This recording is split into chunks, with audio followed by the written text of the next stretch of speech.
something is happening at Apple, and honestly, it is terrifying. Usually, when a trillion-dollar company releases a budget phone, the strategy is simple and predictable. They want the device to be just good enough that you buy it, but bad enough that you act as a walking advertisement for why the expensive model is better. They purposefully throttle the battery life. They use a chip that was already old 2 years ago. Or they give you a design that looks like it was dug out of a time capsule from 2018. It is a calculated balancing act to protect their profit margins. But the leaks that are flooding in for the February 2026 event are painting a completely different, almost disturbing picture. The iPhone 17e, or whatever they end up calling this new entry-level device, does not look like a budget phone. It looks like a flagship killer. It looks like a weapon. And it really begs the question, why would Apple, the masters of the upsell, build a device that could effectively destroy the sales of their own lucrative Pro models? The answer is terrifyingly brilliant, and it goes far beyond just selling hardware. This isn't just a phone. It is a trap designed to systematically dismantle the used iPhone market and wipe out Android mid-range competitors for good. If you want to understand the real reason this phone exists and why it might be the only phone you ever need to buy again, you need to listen closely because we are about to decode Apple's most aggressive strategy in a decade. First, we have to look at the bait. To catch a user, especially one who is hesitant to spend $1,000, you need a design that feels fundamentally new.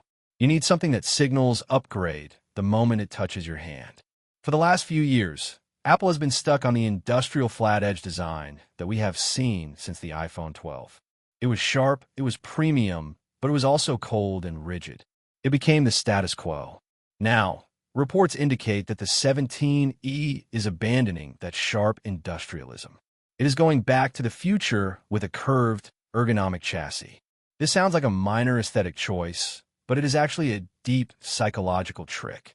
By making the cheap phone feel smoother, rounder, and more comfortable to hold than the sharp, heavy Pro models of the past, Apple is reversing the hierarchy of touch. They are making comfort accessible. Think about the last time you held a really expensive phone. It probably felt substantial, but maybe a little digging into your palm. When you pick this new budget phone up in the store, it is going to feel modern, organic, and friendly. Meanwhile, the older, used Pro models sitting on the shelf next to it, or in your pocket, will instantly feel rigid, dated, and uncomfortable. It is a tactile upgrade that you can feel with your eyes closed. They're using the physical shape of the device to tell your brain that new equals better, even if the price tag is lower. Then comes the hook, and this is where the visual game changes completely. We have to talk about the screen. For years, the notch was the mark of the poor man's iPhone. If you had a notch while everyone else had the pill-shaped cutout, it was a social signal. It told the world, and it told you, that you didn't have the latest technology. You were a tier below. It was a subtle form of classism built into the hardware. With the iPhone 17e, Apple is erasing that line. The dynamic island is finally coming to the entry level. This is critical for so many reasons. It means that software-wise, your budget phone behaves exactly like a $1,200 device. All those fancy UI animations, your live activities, your music controls, your flight tracking, your Uber arrival times, it all lives in that pill-shaped cutout. By adding this feature, along with a high-brightness panel source from previous Pro tiers, Apple is removing the fear of missing out. They know that the average consumer wants the modern look. They want their phone to look like the ones they see in advertisements and in the hands of celebrities. By giving the budget phone the dynamic island, they're neutralizing the biggest reason people felt pressured to buy the Pro. Now, they're sacrificing the 120 Hz promotion display to do it, which is a significant trade-off for tech enthusiasts. But Apple is betting on the general public here. They are betting that the utility and the cool factor of the dynamic island is a stronger selling point than refresh rate for the average person. And if we are being honest, they're probably right. Most people don't know what refresh rate is, but they definitely know what the dynamic island looks like.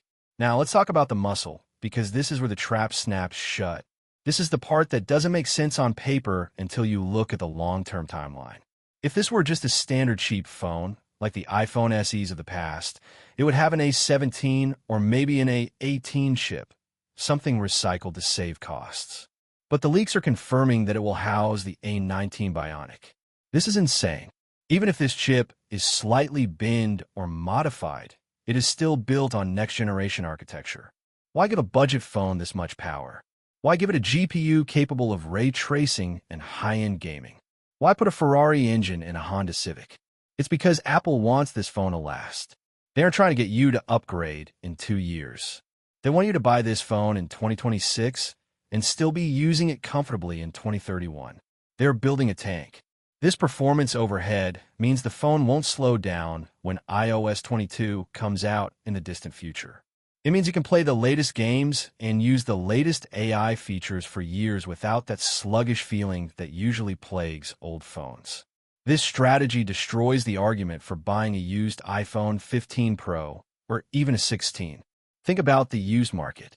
Usually, smart buyers pick up a 2-year-old flagship because it offers better value than a new budget phone. But if the new budget phone has a processor that is 2 generations ahead of the used flagship, that logic falls apart. Why buy an old used flagship with a degrading battery when the new budget phone is faster, has a fresh battery, and will receive software updates for longer? Apple is cannibalizing the used market to force everyone onto the new cycle. They want to eradicate the secondary market because they don't make money when you buy a used phone from a stranger on eBay. They make money when you buy a new phone from them. By making the 17E this powerful, they are effectively killing the resale value of your current phone, forcing you to stay in their retail loop. The lock-in mechanism is the connectivity. This is the invisible string that ties you down. The rumors of a custom Apple Wi-Fi and Bluetooth chip are massive. If the iPhone 17e launches with Wi-Fi 7 and Bluetooth 6, it becomes more future-proof than most laptops people own today. Most people's home routers aren't even Wi-Fi 7 yet. By putting this tech in a budget phone, Apple is ensuring that as the world upgrades its infrastructure over the next 5 years, this phone keeps up. Add in the return of ultra-wideband, and you have a device that is perfectly synced with the future of the ecosystem. We are talking about precision finding with AirTags, seamless handoff with Vision Pro headsets, and instant connection with the entire Apple smart home suite. They are giving you the best keys to the walled garden.